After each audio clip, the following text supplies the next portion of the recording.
If all roads lead to Rome, then do all roads diverge from Rome, to all the corners of the earth, where Catholics look towards the capital of their faith, this historic city built on its 7 hills.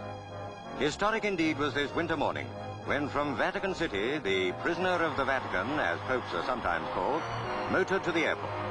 Pope Paul VI was beginning his pilgrimage to the Holy Land.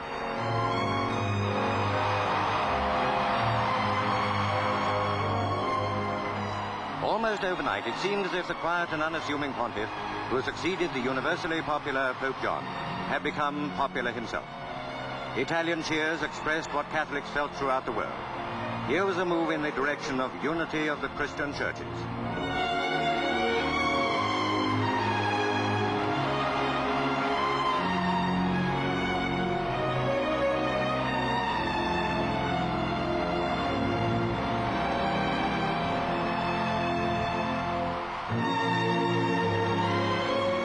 Only a few weeks ago could have foreseen that a jet airliner would have His Holiness as passenger bound for the Holy Land.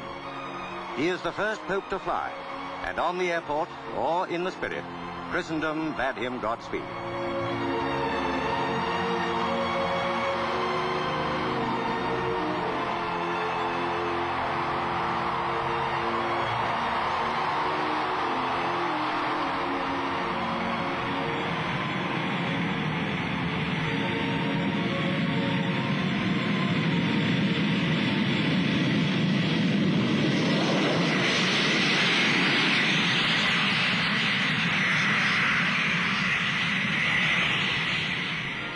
At Amman Airport, they had feared that low cloud would prevent a landing there. But the Eastern Patriarchs and other dignitaries did not wait in vain. The airliner came in perfectly.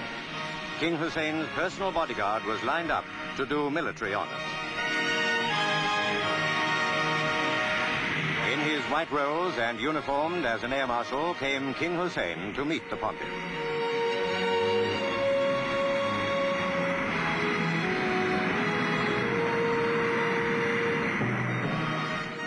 This was a moment to be remembered in Christian history, perhaps in the history of all religions. Nearly 2,000 years ago, the first Pope, St. Peter, left the Holy Land. Pope Paul was now to be the first supreme pontiff since then to tread the sacred soil. Divinely inspired, believe his followers, was his decision to make the pilgrimage. Between the Holy Father and the young king, there was immediate friendship. From the airport, the Pope was driven 54 miles to Jerusalem. He planned in 3 days to visit the places made sacred by the mission on earth of Christ himself. Along the River Jordan, the road runs here, passing the spot where the Savior was baptized.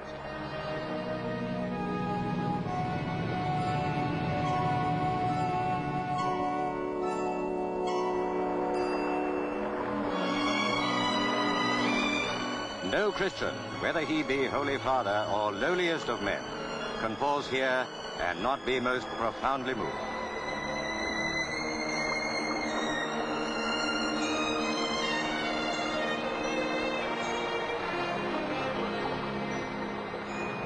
Jerusalem, the holy city.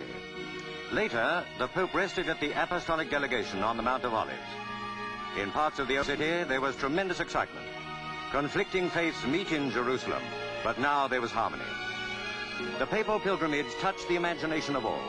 In Damascus Square, they awaited with reverence the arrival of Pope Paul.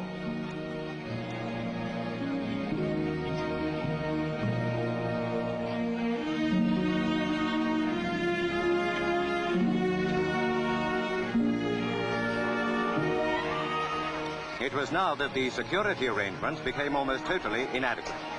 Such was the press of people, the Pope was nearly hidden from view as he calmly made his way towards the Damascus Gate. No such experience had ever befallen a Pope in modern times, but His Holiness was unruffled.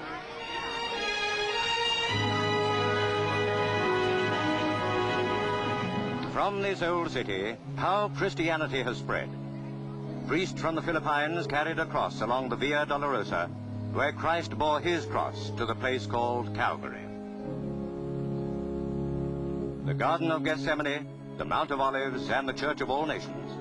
And certainly in every Christian nation, that name Gethsemane evokes reverence and pity.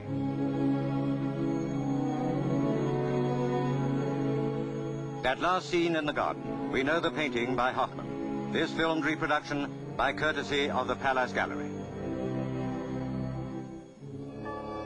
In every part of Jerusalem, the papal progress excited enormous interest.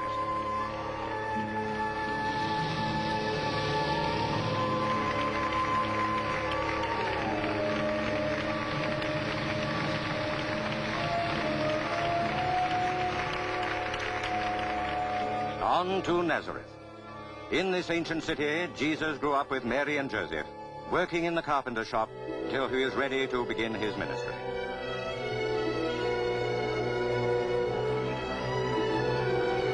Pope Paul visited here the Church of the Annunciation. It venerates the informing of the Virgin Mary by the angel Gabriel that she would be the mother of Jesus. This is a most sacred building to all who profess and call themselves Christians.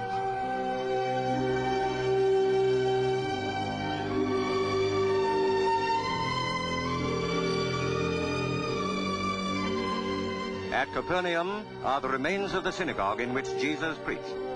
In this town he made Matthew, Andrew, and Peter his disciples. Capernaum is on the north side of the Sea of Galilee. Tiberias lies on the western side. The Church of St. Peter is on the site where Jesus called him to abandon his fishermen's nets and become a disciple. There is still fishing on the Sea of Galilee. They saw the Pope leave St. Peter's Church.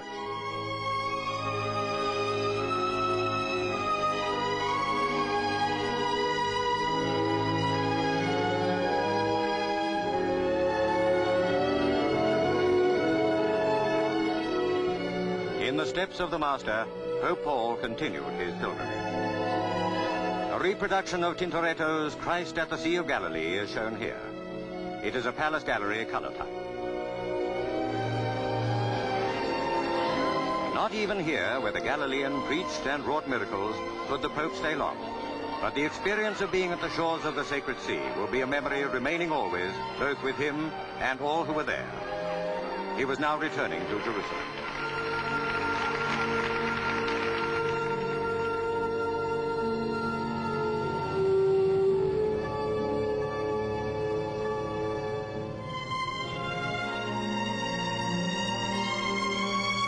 The Savior himself was acclaimed in Jerusalem on Palm Sunday, when his life on earth was moving towards its tragic yet triumphant close. The Dormiton Church on Mount Zion marks the scene of the Last Supper, the Upper Room. A Medici reproduction of the Leonardo painting is here shown. How many millions have sung the words, "Christ was born in Bethlehem"? This little town was the scene now of the meeting of the leaders of the two largest Christian churches, the Roman Catholic and the Orthodox. They were estranged 1,000 years ago, reconciled briefly in the 15th century, only to diverge again.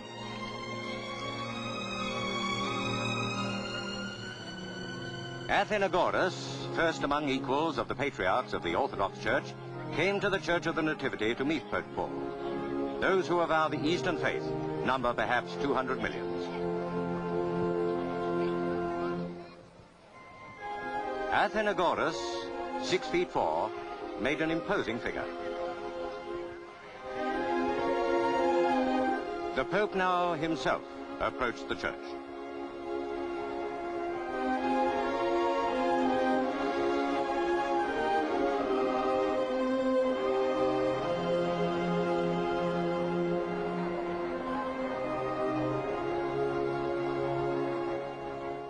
In the grotto, Jesus was born and laid in a manger when there was no room at the inn. A star indicates the actual spot of the Holy Birth. By courtesy of the Medici Society, we show a reproduction of the Adoration of the Kings by Mabus.